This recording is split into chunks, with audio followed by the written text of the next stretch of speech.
you're not involved.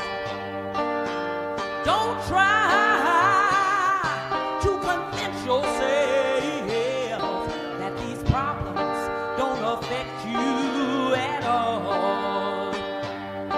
Because now it's Lebanon, Azania, Grenada. How many more? Tell me now, how many more?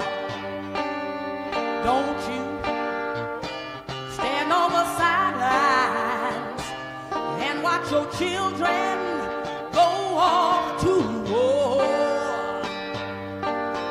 Don't stand back and wait for this violence to come to your door.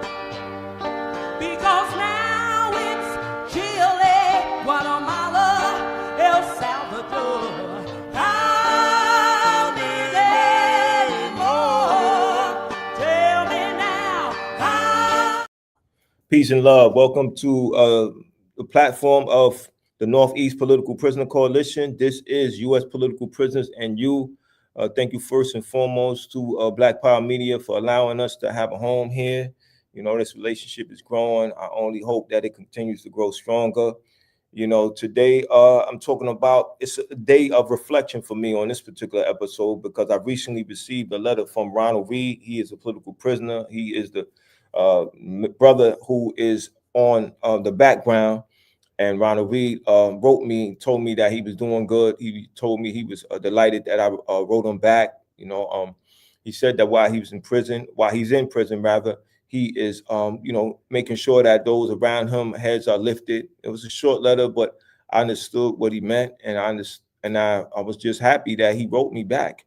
You know, so it made me reflect on the first political prisoner letter that I received, which was in 2011, and that was from Dr. Mutulu Shakur, now an ancestor. And I had wrote him to get some advice on what I was doing at the time. And what I was doing at the time was starting a nonprofit organization. It was called Life Initiation, Inc. I was a 5013C organization. So I gave my proposal, and I was letting him know what my vision was. And he applauded what I was doing. He said he disagreed with some of the things that I was trying to do, but he understood the passion. Of course, this is my words exactly, but as I was looking at the letter now, it touched me because I was like, wow, you know, I actually was able to hold on to this letter. I was doing some cleaning in my place, and I was going through certain things, and I'm glad that I took my time going through some things, because if I would have just took the bag and threw it out, then I would have never came across that letter again. And now I'm able to have archive for myself. And this is a book that I have with a number of political prisoner letters. It's letter from Veronta Bowers, letter from Sundiata Acoli, letter from David Gilbert, and letter from who else? Reverend Joy Powell. I think she's on there. But my point is that, you know, these are records of my engagement with political prisoners, some past and some present. And I was very delighted that I came across this letter from Dr. Mutulu Shakur and was able to read it and think back what led me to pursue this particular political work of fighting for our political prisoners, and how it's still important, right? Because, you know, we still have political prisoners. We have a number of them that we need to continue to write and get involved in that. That's why I make sure it's my business to put the address of political prisoners, so that if you need that information, is accessible right now. Because I know once I'm off this platform, and once you're not viewing this, then now you go back to your everyday life, and now you have a number of other things that you have to deal with. But if we're taking the time out now to deal with political prisoners, then we could get the address. We could make a commitment to write that political prisoner, let them know what's going on. So another thing that Ronald Reed did for me in a previous letter is that he actually sent me a package of his case, his history, what was going on, and who his supporters was. So now this relationship continues to develop. It allows me to do my part and commit myself to making sure that people learn about him, to making sure that he's not forgotten, and that we do work. I remember writing to Dave Gilbert. Dave Gilbert was with Weather Underground. He did, if I'm correct, he did, I think, over 40 years in prison. He eventually came home, and I was happy about that. When I wrote him and he wrote me back, he would tell me that inmates respected his sacrifice that he made for the Black liberation, and they respected what he did, and that let me know that the importance of allies, right?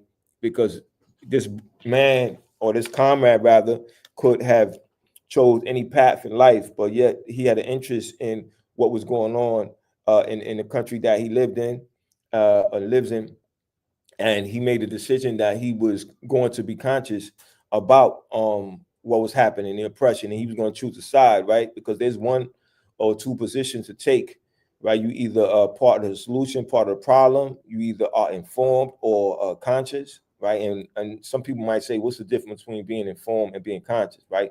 People are informed about many things. They pass on information, they regurgitate information, but people who are conscious decide that I have to do something about that. This is some serious information that I'm getting, right? And yes, all of them are forms of information, but once resonates with you differently, right? Sometimes information, it doesn't make its way past a certain point in your being, whereas being conscious, that's when you are aware. That's when you know, and you would never go back to unknowing. And that's when you challenge yourself to actually take some type of action.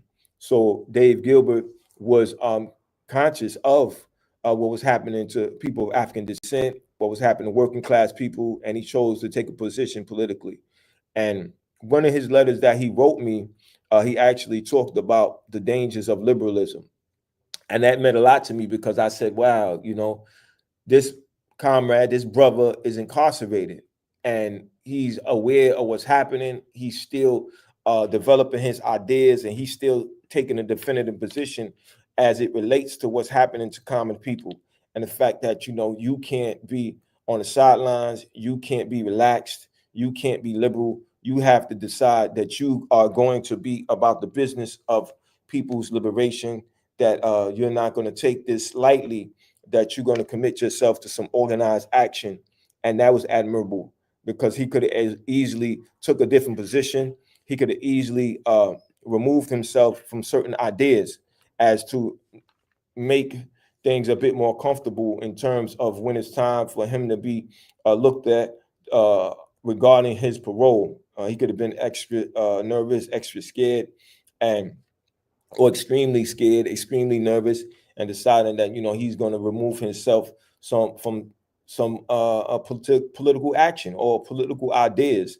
And I respected that a lot at the time that I read it, and I respect it now, because I'm able to utilize those ideas when I'm engaging with people who are deciding, what position should they take.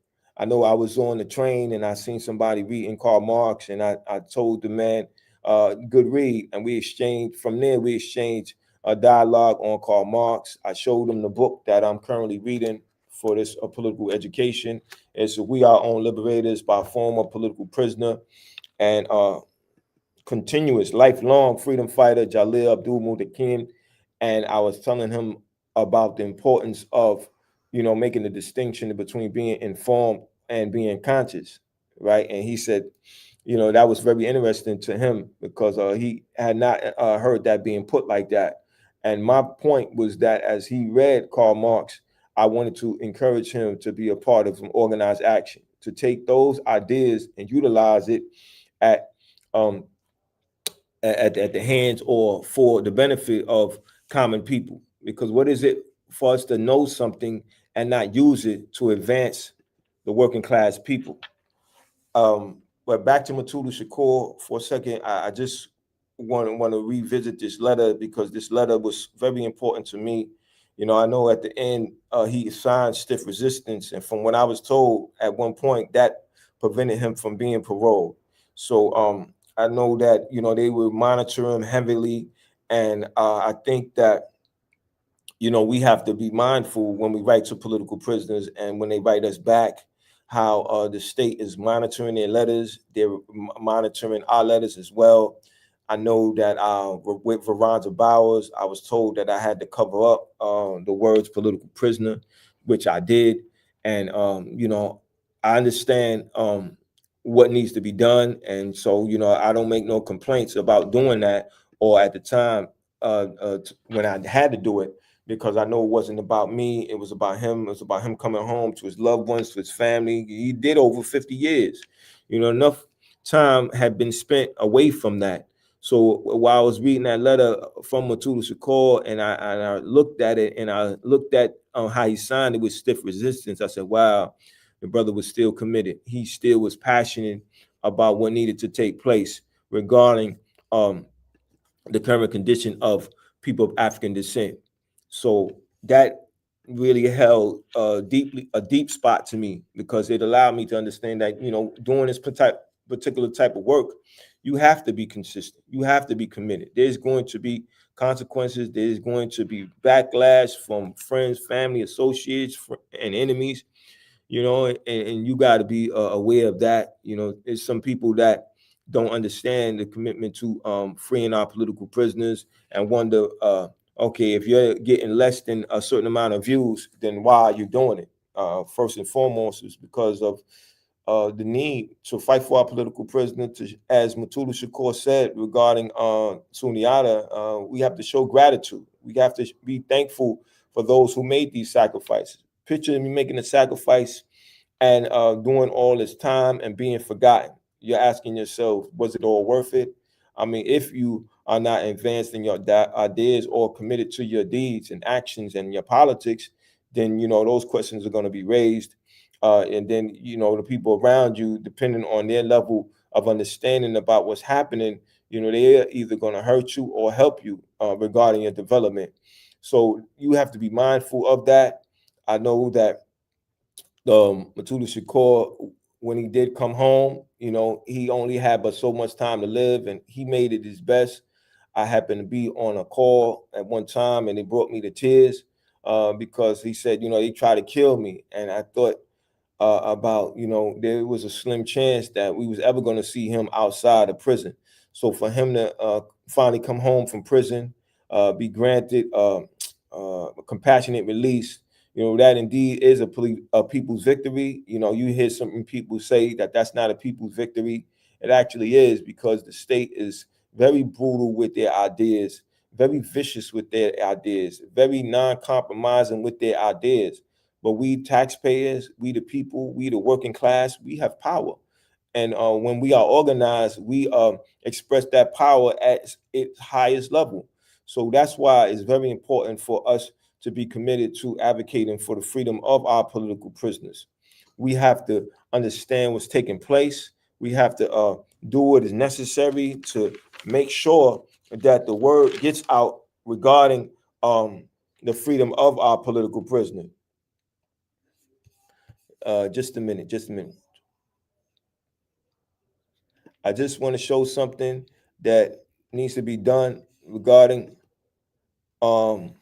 what's coming up, in South Jamaica. So as I continue to talk, please share. Please take a picture of this flyer. We want to have a nice turnout. It's about political prisoners. It's going to be October 18th. But I was saying, that idea of writing to our political prisoners and making sure our political prisoners are strong. We have to take that up. We have to take that extremely serious, because they did it for us, and we need to do something for them. And writing a letter, I don't think that's much to ask, but I think about time, right? Time is sacred. Time is priceless. And for a political prisoner to write to you and actually taking that time out, that really is very powerful. It really shows a lot about them. They're thinking about you. They're narrowing their attention on you, and we have to really take that to heart. It has to be a heightened value when that's done. And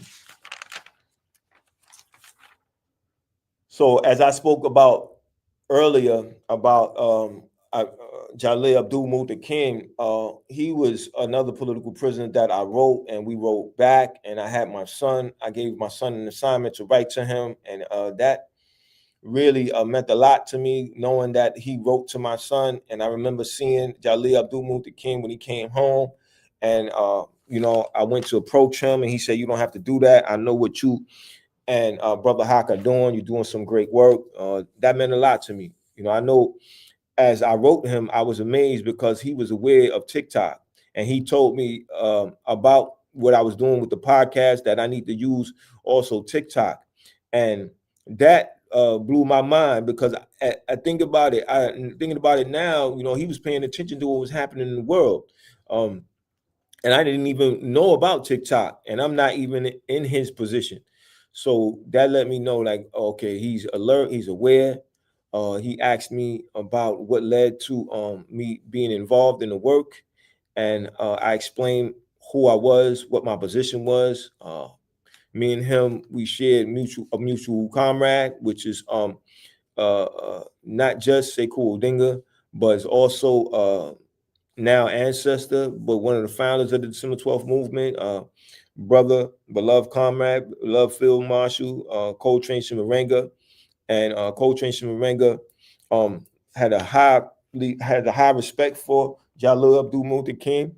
And so that connection became heightened. And now I'm dealing with family, right? You at some point in political organizations, your political organization members become your family. So now this validated Jalil Abdul Muta King even more, because Coltrane Shimarenga spoke highly about him.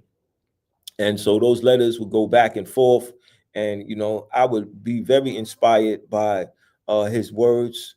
And actually, I would have like a routine that I would do. I would get the letter, I would relax, eat my food, I would have some incense burning, maybe I have some jazz music, but it would put me in a mood where I was really want to focus intense attention on the letter, make sure that I'm paying attention to what's being said, the fact that somebody took the time out to write to me, and I'm going to take the time out to read this letter, to internalize what's being said, so that it becomes real, so that what I'm engaged with, I can share it with somebody else, and that person could share what I shared with somebody else. And now Jalil Abdul Muta King, or whatever political prisoner wrote me, I'm making them real. People who I'm talking to are paying attention. I'm like, yes, I just got a letter from such and such. He said this, that, and that, and he's done X amount of years in prison. And the conversation takes on a different intensity, because now I'm giving this person life in a world that they're not a part of. I'm giving them a presence, and I think that is very important, and that's why the emphasis on writing to political prisoners. I can't express that enough. Then take the time out to do that. School has started. The children are going to be getting writing assignments. They're going to be uh, in English, language arts, whatever they call it now. But they're going to have to practice their writings, and what best way to practice it than to write to a political prisoner? As always, let me take some time out to give you some information on different political prisoners, their addresses. Please let them know that you got it from U.S. political prisoners, and you brought to you on the Northeast Political Prisoner Coalition. Because sometimes people don't know where to start. And if you're looking from a place to start when you write into a political prisoner, just introduce yourself. Let them know that you have an interest in their story, that you want to hear their story firsthand. Tell them a little bit about yourself. Tell them what you're comfortable with telling, and start from there. And take my word for it, it's going to take a life of its own. You're going to be looking forward to those letters. It's going to actually dictate the type of day that you're going to have, because you might be down. You might have something heavy on your mind, but when you get a letter from that political prisoner, all of a sudden your mind is lifted. All of a sudden the problems that you had are not really as bad or intense as you made them, because you're looking at the situation of a political prisoner. You're looking at them being in their current situation, but yet and still they're focused, they're sharp, their spirits are up, They are looking to move forward in life. They are looking to handle their case at a different level. They're looking for more support. And now you have the opportunity to think less about yourself and more about somebody else. Some people say charity starts at home. I don't know if it's correct or not, but I think that, we have to look at things outside of ourselves. And we got to look at, the world is not created on its own. We do not live in an interdependent world. Um, we live in an interdependent world, right? Everything is relying on something. And based on that, we have to develop our ideas and our mind. And so we have to make a different relationship with our political prisoners. Um, I'm thinking about the letter that I got from Sundiata Acoli when I was telling them about what I was doing in Queensbridge, when I was telling them about the banner that I put up for him, and the fact that it's in a community that's populated intensely. That in fact it is the biggest public housing, so that the opportunity for his name to get noticed by this strong, powerful community is definitely definitely the chances are increased, because now you have a banner, you got something that somebody is seeing, or a number of people are seeing, they're reading it, they're taking pictures, you have a discussion, your name starts to circulate amongst the community. And that impressed him. That allowed him to understand that, wow, somebody has an interest in me. Somebody is doing something to try to bring me home. And he was extremely happy about that. And he shared that with Sekou Dinga. He said that he was satisfied with my work.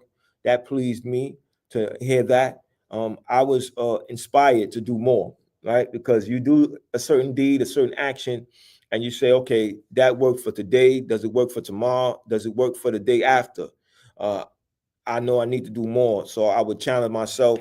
And it stood up there for quite some time. I know Veronza Bowers had stood well over for a year. And I think, if I'm not mistaken, Sundiata Cody's did the same as well.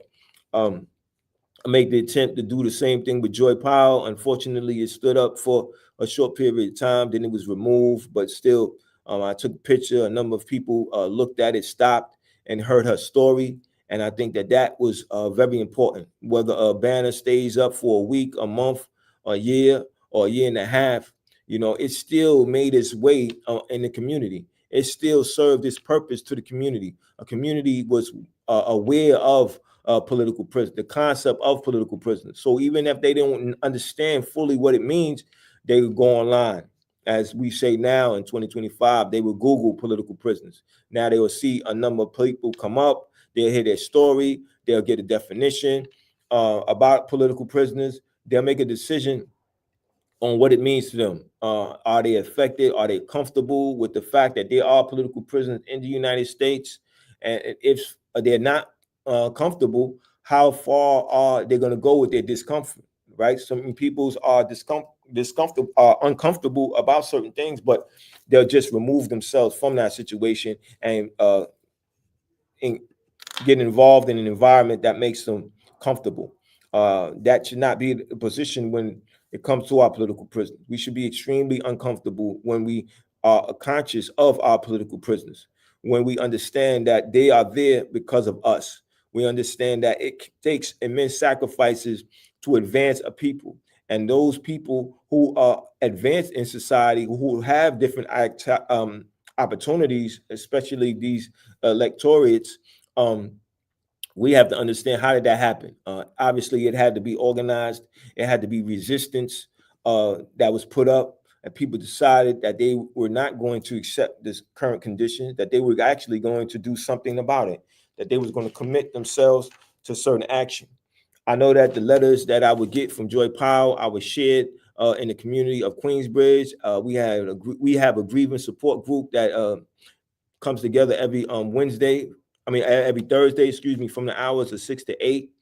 And I would share her input on dealing with mental health. And I know that one time she said that you got to monitor somebody's uh, hygiene. Is their hygiene out of place? That's a sign that they're dealing with a mental health crisis. Um, Ronald Bowers, his letter to the community of Queensbridge was very powerful and important because I, like Joy Powell, I was able to insert on behalf of the Northeast political prisoner his idea or his contribution to the grievance support group, and we were able to have uh, a writing session, a session where we all wrote him on our own, and the feedback was good. He was very pleased and happy that we were able to do that. Veronda came home, and we were able to welcome him um, where he was at. We was able to let him know that he was appreciated, and to see that happen, to see yourself writing to a political prisoner and then seeing him come home, you say, wow, anything is possible. Words have power. Commitments have power. Organizing has power. Results can happen. Political prisoners don't have to die in prison. But brothers, sisters, family, that entirely is up to us. When I commit myself to doing this work and I do some research, the idea that a parole officer or probation officer is supposed to be a defender of the community, how can you defend a people if you're not asking them what they wanted to be defended against? Right? We're saying that, these people fought for us. They shouldn't be in prison in the first place. So if they are going to parole, we want to be able to write to the parole board on their behalf and saying that, we need this person or we need these people back in our community. We got a number of issues that we're fighting, and we need their wisdom, we need their commitment, we need their love to help us overcome this particular obstacle. And that is exactly what the political prisoner does. The political prisoner comes back to the community and does work, roll up their sleeve and decide what's going on, where should I be, and how much of an asset can I be. They're going to evaluate the situation. They're going to look at what they're currently dealing with, because some of our political prisoners are still on parole. Some of our political prisoners still have the state monitoring their action intensely.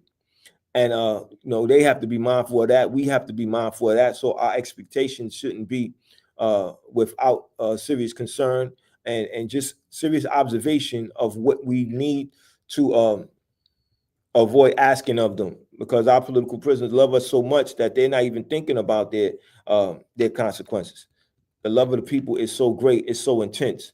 So we got to be mindful of that. We got to protect them from their own passion and commitments. So I encourage people to organize groups of writings, right? And if you need some training on that, make sure October 18th, that you're at South Jamaica, Queens. You're at the community center. That you are with us. That you help us let this community know about political prisoners, knowing that there are political prisoners out there, that they need our support, that we as a community need to have a moment where we express as a collective the importance, the power of political prisoners. In terms of being creative, on behalf of the Northeast Political Prisoner Coalition, I attended a tenant association meeting. This was some time ago. It was years ago. It was in South Jamaica houses. I had moments to talk. I utilized this moment to advocate for the freedom of our political prisoners. I was very thankful to the host of the meeting. I was thankful for those in attendance who didn't interrupt me speaking. Sometimes people have a gesture that they'd rather be hearing something else than what a person is currently saying, but they was patient and their attention was there intensely. In fact, somebody said they remember the Black Panther office on New York Boulevard. It's currently Guy Brewer, but that let me know the importance of bringing an idea such as political prison to a community, reminding them of their history. You had a history of fighting back. You have a history of people organizing. You have a history of people not saying, this is the way it is, I'm going to accept it. No, they say, I'm going to stand up and fight for my people. So anyway, this episode has come to an end. If you're interested in volunteering for the Curb Fest, you could call the number that's listed on the screen if you're able to see it. If not, call me at 347-679-3936. Again, that's 347-679-3936. if you're interested in volunteering. Peace and love, family. Don't let political prisoners die in prison. Y'all know the call, free them all.